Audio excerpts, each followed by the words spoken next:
जय माता दी मित्रों। वैसे तो भोजन में क्या खाएं और क्या ना खाएं, यह लोगों का निजी और व्यक्तिगत फैसला होता है। लेकिन यहाँ हिंदू धर्म में कुछ लोग मांसाहार को निषेध मानते हैं, वहीं कुछ लोग मांसाहार को मान्यता देते दिखाई पड़ते हैं।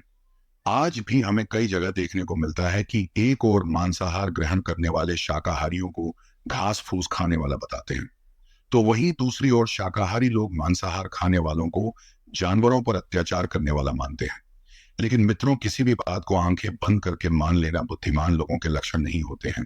इसीलिए आइए जानते हैं कि हिंदू धर्म ग्रंथों में मांसाहार और शाकाहार में से कौन सा भोजन उत्तम माना गया है। नमस्कार मित्रों, स्वागत है आप सभी का हमारे चैनल में। हिंदू धर्म में मांस खाना माना है या नहीं, इस संबंध में कई लोगों के मन में भ्रम है, और इसका कारण कुछ लोगों के मन में वेदों के विषय में बैठी शंका है, जिनकी वजह से वह समझते हैं कि वेदों में पशु बलि और मांसाहार आदि का विधान है। लेकिन मित्रों, यह अर्धसत्य से ज्यादा कुछ भी नहीं है। वेद और पुराण हिंदू धर्म के मुख्य धर्म ग्रंथ हैं। वेदों का सार उपनिषद और उपनिषदों का सार भगवत गीता है। वेदों में पशु हत्या पाप मानी गई है और मांसाहार खाने के संबंध में स्पष्ट किया गया है। इतना ही नहीं, वेदों में तो कुछ पशुओं के मांस के संबंध में सख्त हिदायतें दी गई हैं। यजुर्वेद में कहा गया है कि मनुष्यों को परमात्मा की सभी रचनाओं को अपनी आत्मा के तुल्य मानना चाहिए, अर्थात जैसे ही अपना हित चाहते हैं वैसे ही दूसरों का भी हित करें। वैसे ही अथर्ववेद में कहा गया है कि मनुष्यों, तुम चावल दाल गेहूं आदि खाद्य पदार्थ आहार के रूप में ग्रहण करो, यही तुम्हारे लिए सबसे उत्तम और रमणीय भोजन पदार्थ है। तुम कभी भी किसी भी नर या मादा से हिंसा मत करो। वहीं ऋग्वेद में यह बताया गया है कि गाय जगत की माता है और उनकी रक्षा में ही समाज की उन्नति है। मनुष्य को उनके समान सभी चार पैर वाले पशुओं की रक्षा करना चाहिए। गीता में मांस खाने वालों और नहीं खाने वालों के उल्लेख की बजाय इनको तीन श्रेणियां में विभाजित किया गया है। सत्व, रज और तम। गीता के अनुसार अन्न से ही मन और विचार बनते हैं।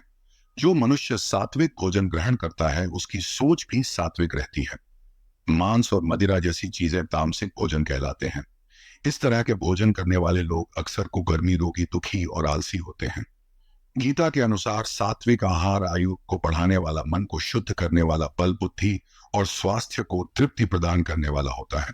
और जब यही सात्विक आहार अत्यधिक खट्टा, नमकीन या फिर ज्यादा तेल मसालों के साथ पकाए जाते हैं तो वह राजसी आहार बन जाता है, और यह राजसी आहार दुख, शोक एवं रोग उत्पन्न करता है। ठीक इसी तरह गरुड़ पुराण में भी श्री कृष्ण से एक जुड़ी एक कथा का वर्णन मिलता है। गरुड़ पुराण की एक कथा के अनुसार बचपन में एक दिन श्री कृष्ण यमुना किनारे एक पेड़ के नीचे बैठकर बांसुरी बजा रहे थे कि इस समय एक हिरन दौड़ता हुआ वहां आया और उनके पीछे जाकर छुप गया। वह बहुत ही डरा हुआ था। तब श्री कृष्ण ने उसके सर को सहलाते हुए हिरन से पूछा, क्या बात है, तुम इतना क्यों डरे हुए हो? तभी एक शिकारी भी वहां आ पहुंचा और बोला, यह मेरा शिकार है, कृपा करके इसे मुझे दे दीजिए। तो भगवान श्री कृष्ण बोले, हर जीवित प्राणी पर सबसे पहले उसका खुद का अधिकार होता है, ना कि किसी और का। यह सुनकर के शिकारी को क्रोध आ गया। उसने गरजते हुए कहा, यह मेरा शिकार है, इसे मैं पका कर खाऊंगा, तुम मुझे ज्ञान मत दो। इस पर भगवान श्री कृष्ण पुनः बोले, किसी भी जीव को मारकर खाना पाप है, क्या तुम पाप के भागी बनना चाहते हो? मांसाहार पुण्य है या पाप, क्या तुम नहीं जानते? तब वह शिकारी बोला, मैं आपके जैसा ज्ञानी नहीं हूं, मैं क्या जानूं मांसाहार पुण्य है या पाप। मैं तो बस इतना जानता हूं कि अगर मैंने शिकार नहीं किया तो मुझे खाना नहीं मिलेगा। मैं इस हिरण को जीव बंधन से मुक्त करके पुण्य ही तो कमा रहा हूं, तो क्यों मुझे आप इस पुण्य को कमाने से मना कर रहे हैं? जहां तक मैंने सुना है, जीव हत्या तो शास्त्रों में भी उचित बताई गई है। राजा भी तो शिकार किया करते हैं, तो क्या यह पाप मुझ निर्धन के लिए ही है? ऐसे तमाम तर्क देते हुए शिकारी ने फिर श्री कृष्ण से पूछा, आप ही बताइए, मांसाहार पुण्य है या पाप? शिकारी के मुख से ऐसी बातें सुनकर भगवान श्री कृष्ण समझ गए कि इसकी बुद्धि मांस खाने के कारण तामसिक हो गई है और उसमें सोचने और समझने की बुद्धि खत्म हो गई है। भगवान श्री कृष्ण बोले, मैं तुम्हें एक कथा सुनाता हूं, जिसे सुनने के बाद तुम ही बताना कि मांसाहार पुण्य है या पाप। फिर शिकारी सोचने लगा कि इस कथा को तो मैं सुन ही लेता हूं, मेरा मनोरंजन भी हो जाएगा और बाद में मुझे इस हिरण का मांस भी मिल जाएगा। फिर श्री कृष्ण ने अपनी कथा आरंभ की। एक बार मगध में अकाल की वजह से अन्न का उत्पादन कम हो गया। राजा को चिंता सताने लगी कि जल्दी ही इस समस्या का निदान नहीं किया गया तो जल्दी ही संरक्षित अनाज समाप्त हो जाएगा और राजकोष भी खत्म हो जाएगा। इसके बाद संकट और भी भीषण हो जाएगा। इस समस्या से निपटने के लिए मगध के राजा ने तुरंत ही राजसभा में अपने सभी मंत्री और सलाहकारों को बुलाया और सभी से पूछा कि राज्य के इस खाद्य समस्या को सुलझाने के लिए सबसे सस्ती वस्तु क्या है। यह सुनकर सभी मंत्रीगण सोचने लगे कि चावल, गेहूं और इत्यादि चीजों को उगाने के लिए बहुत श्रम करना पड़ता है और उसमें समय भी काफी लगता है। ऐसे में तो कुछ भी सस्ता नहीं हो सकता है। तभी शिकार का शौक रखने वाले एक मंत्री ने खड़े होकर महाराज से कहा, महाराज, मेरे हिसाब से सबसे सस्ता खाद्य पदार्थ मांस है। इसके लिए धन भी खर्च नहीं करना पड़ता और पौष्टिक खाना भी मिल जाता है। यह सुनकर सभी सामंतों ने इस बात का समर्थन कर दिया, लेकिन मगध के प्रधानमंत्री अभी भी चुप थे। यह देख राजा ने प्रधानमंत्री से पूछा, आप क्यों चुप हैं? कुछ कहते क्यों नहीं है? आपका क्या मत है? इसके बाद प्रधानमंत्री ने कहा, मैं यह नहीं मानता कि मांस सबसे सस्ता पदार्थ है, फिर भी इस विषय पर मैं अपने विचार आपके सामने कल रखूंगा। प्रधानमंत्री उसी रात उस मांसाहार के प्रस्ताव रखने वाले उस सामंत के घर पहुंचते हैं जिसने यह प्रस्ताव रखा था। सामंत ने इतनी देर रात प्रधानमंत्री को अपने घर आया देखा तो वह घबरा गया। किसी अनिष्ट की आशंका से वह कांपने लगा। प्रधानमंत्री ने कहा, संध्या को महाराज बीमार हो गए, उनकी हालत बहुत ही खराब हो गई है। राजवैद्य ने कहा है कि किसी शक्तिशाली देह का 2 तोला मांस मिल जाए तो राजा के प्राण बचाए जा सकते हैं।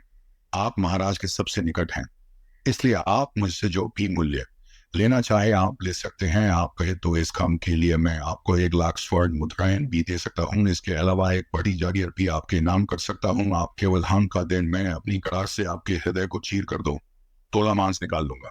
यह सुनकर उस सामंत के चेहरे का रंग फीका पड़ गया।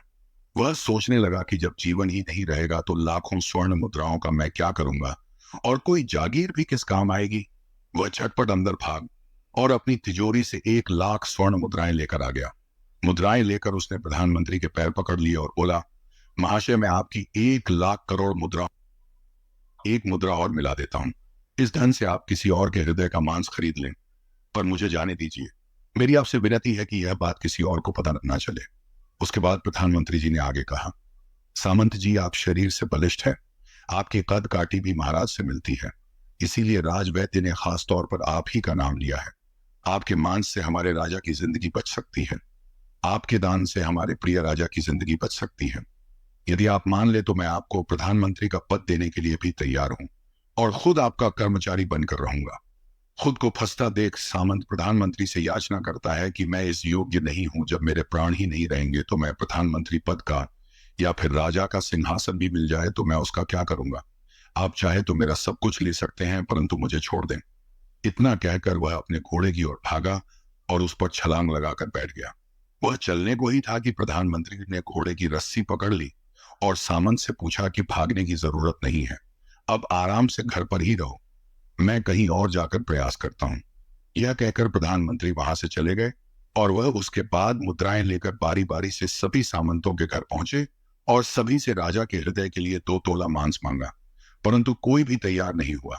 सब ने अपने बचाव के लिए प्रधानमंत्री को 1 लाख से 5 लाख तक मुद्राएं दे दी और इस प्रकार प्रधानमंत्री ने एक ही रात में 1 करोड़ स्वर्ण मुद्राएं जमा कर लिए और सुबह होने से पहले ही अपने महल में पहुंच गए।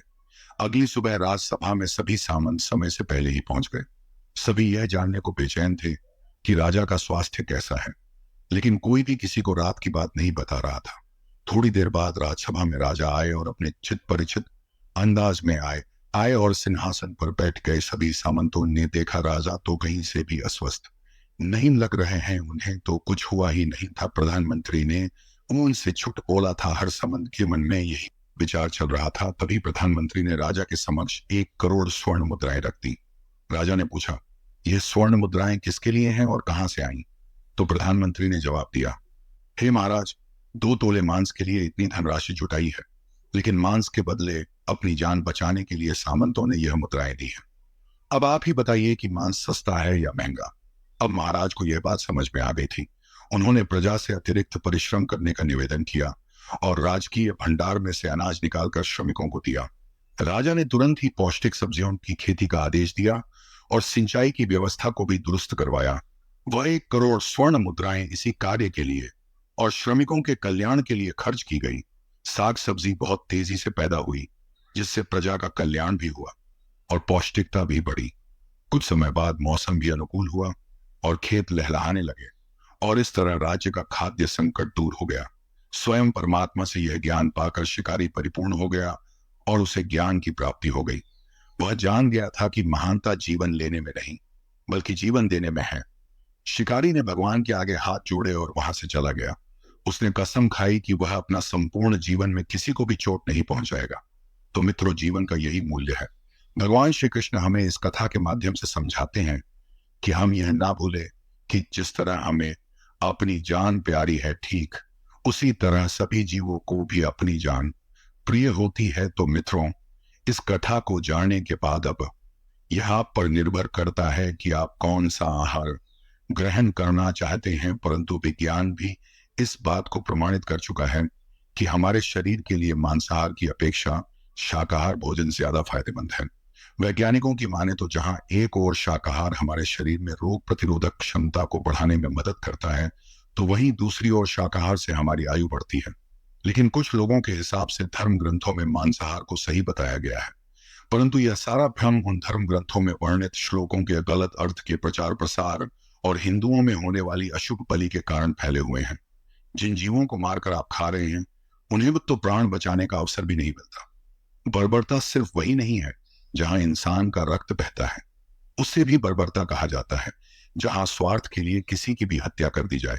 अंत समय आते आते हम जिंदगी भर के पापों के लिए सुकर्म करने की कोशिश करते हैं, परंतु हम यह भूल जाते हैं कि जब वह जीव हमारे लिए काटा गया और हमारे लिए तड़पा, तो उसका श्राप हमें इस जीवन में ही नहीं बल्कि अगले जीवन तक नहीं छोड़ता।